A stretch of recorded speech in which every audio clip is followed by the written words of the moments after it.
Hello everyone, and welcome back to the Beatles Forever. I'm sorry I haven't posted a video in a little while, but it seemed like everything was happening to me all at once, and I didn't have the opportunity to do the videos as I usually do them, and I apologize. So I've missed doing the videos, and I'm anxious to get started to see what's been going on in the world of Mal and the Beatles. In the last episode, Mal and the Beatles made their way to Australia and New Zealand. Jimmy, the temporary drummer for the Beatles, was having a great time, but Ringo came to Australia and his time as a Beatle was over. The Beatles and everyone were amazed that the crowds were so large, even larger than the ones in Great Britain and the United States. Then we came to the part of the story that I hadn't heard about before, and it was about a girl who had tried to find the Beatles, and Mal got involved in the story, and it was a wild and a weird one.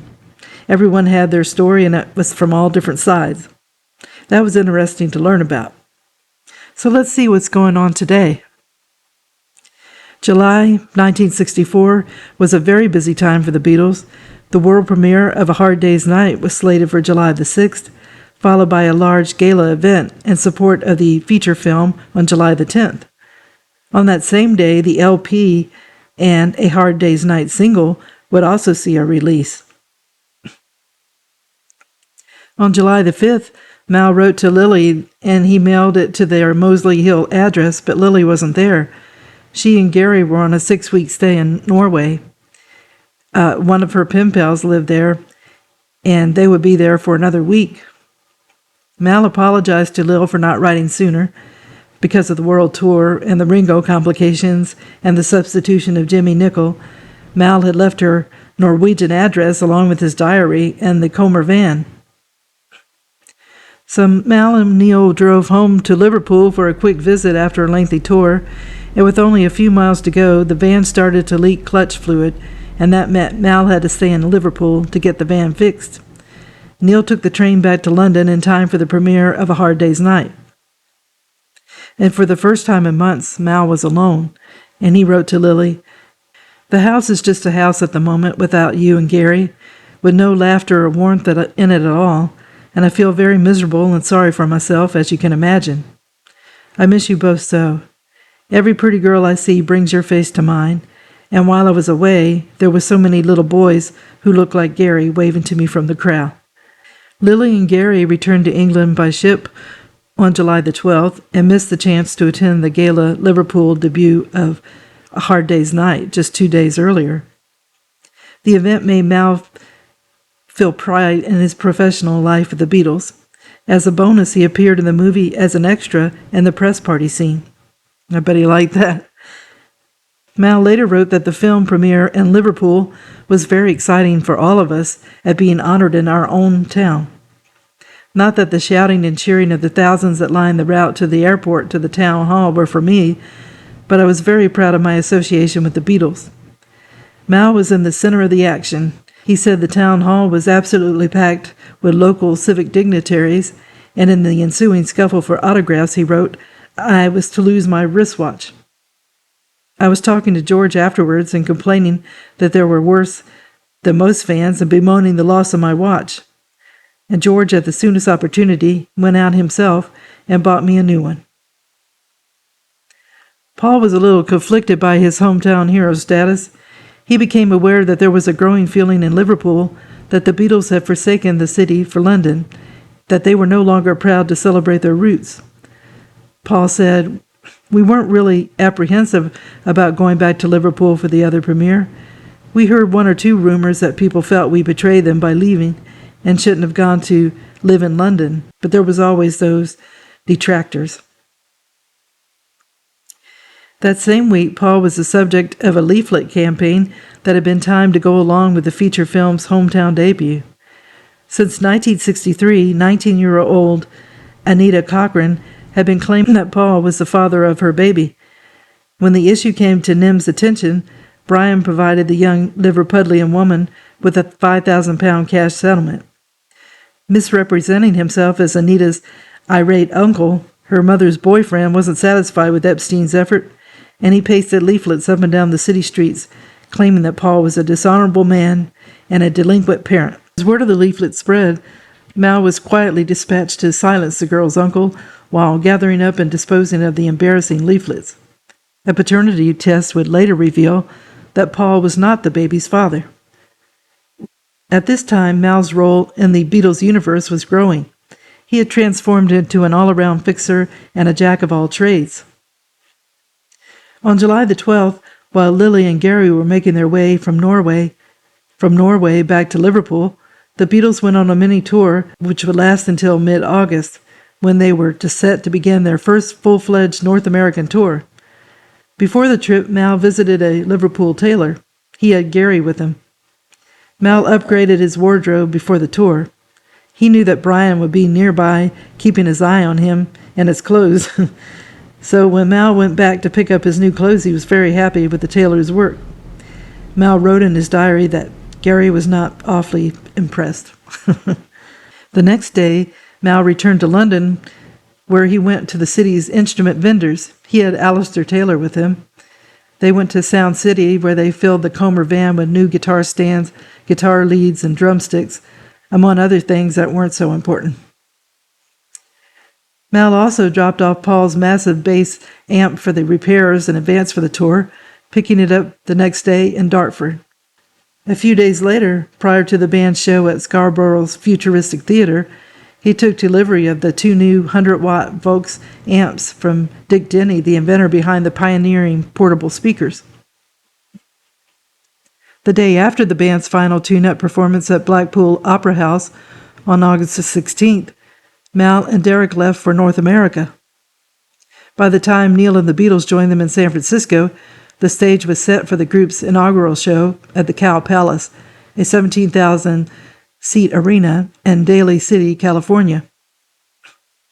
As in Australia, Mal and Neil, with considerable input from Derek, were tasked with managing the Beatles' every move. This made it necessary for them to communicate with local law enforcement. While the Beatles got off the plane in San Francisco on August 19th, Mal and Derek strategized with the San Mateo County Sheriff's Office and San Francisco County lawmen about providing security as the band and their entourage traveled from the airport to the Cow Palace. As they stood on the tarmac, the officers lectured them about safety regulations. Derek spoke up, hoping to impress upon the lawmen the need to be prepared for the large group of people. He told them there would be a great many people waiting here for them. He said it calmly and diplomatically as possible, and if we don't do something, there will be trouble. The deputy didn't like what Derek said and replied, "Don't tell me what my job is, or there will be trouble." So Derek and Mal gave each other blank looks. The deputy was clueless. The same scene would happen time and time again that year, as local authorities continued to vastly underestimate the thrall the Beatles held over their massive and growing fan base. It seemed like they would have seen something on TV about the size of the crowd and done something about it, but evidently they didn't. So next, the Beatles were greeted at the airport by more than 9,000 fans. The San Mateo authorities cordoned off a 25-foot zone and nicknamed it Beatlesville that served as a meet and greet area prior to the group's trip to the Cow Palace, where Mal was making last-minute preparations for the gig. The San Mateo Sheriff's Office, more than 180 strong, could barely hold the fans at bay, with many scaling the barriers in the process. Mal was stationed at the Cow Palace. He said, "I was always a bit of a bastard the first night of any tour, on the assumption that the Beatles were the reason for everybody being there. They were the top of the bill, and of course came first in my eyes. So I would usually give the other road managers a hard time establishing my position on the stage, the rest of the acts having to fit in around the Beatles. For me, it was the only way to act, because the following night, having established that routine, I could then back off and be Mr. Nice Guy, helping the other road managers with their equipment, ensuring smooth changeovers between acts, and thereby giving some professional polish to the whole show. Maybe it wasn't the right attitude for me at that time. It really worked, and I got on well with all the other roadies." The Beatles entered the fray with a minuscule entourage. Ringo said that the first time in America had been absolutely marvelous. Our personal road crew was then Neil, Mal, and Brian, with Derek to look after the press. Brian was the manager, but he didn't actually do anything. Neil would get us a cup of tea, and Mal would fix the instruments, and there were 4 people with us. The tour consisted of 32 shows in 24 cities and spanning just 33 days. It was a whirlwind North American tour, and it was managed by Bob Bonus, who had recently completed a stint with the Rolling Stones. The tour started off with a telegram from Elvis and Colonel Tom Parker. As on previous tours, the Beatles' dressing rooms were open to all manners of celebrities, politicians, and the like, making their presence known. Mal took note of the show business people.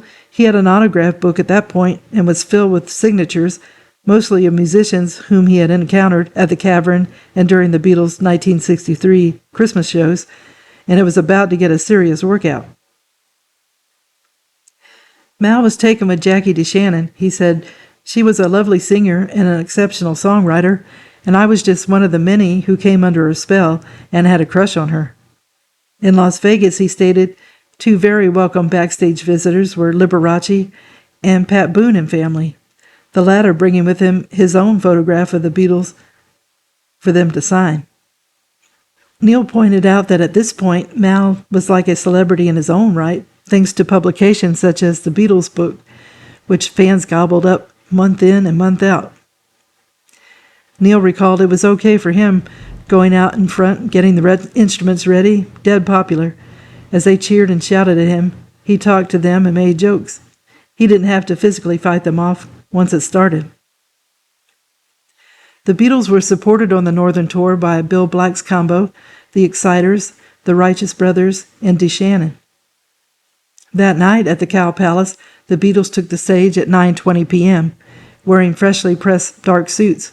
They performed some 29 minutes, with the show being interrupted twice because of the throwing of jelly beans. Afterwards, they dropped their instruments on stage and ran for the exit. They jumped into a waiting ambulance, and Neil was stranded in the limo, which was overrun by fans. As Mal ran the usual gauntlet to secure the instruments, amps, and other gear, the local authorities assessed the casualties, which included 1 boy with a dislocated shoulder, 2 fans who were arrested, 19 girls treated with first aid during the concert itself, and another 50 fans who had minor injuries. Beatlemania had returned to America's shores. So I will stop the video here. In this episode, things were really getting busy for the Beatles and the Beatles' entourage. They had the premiere of A Hard Day's Night and the release of the album and a single all around the same time. Then they had to make their second trip to North America, and we had a behind-the-scenes look at how Mal and others in the group had to prepare for the concert tours. There was plenty of things to do before the trip got started.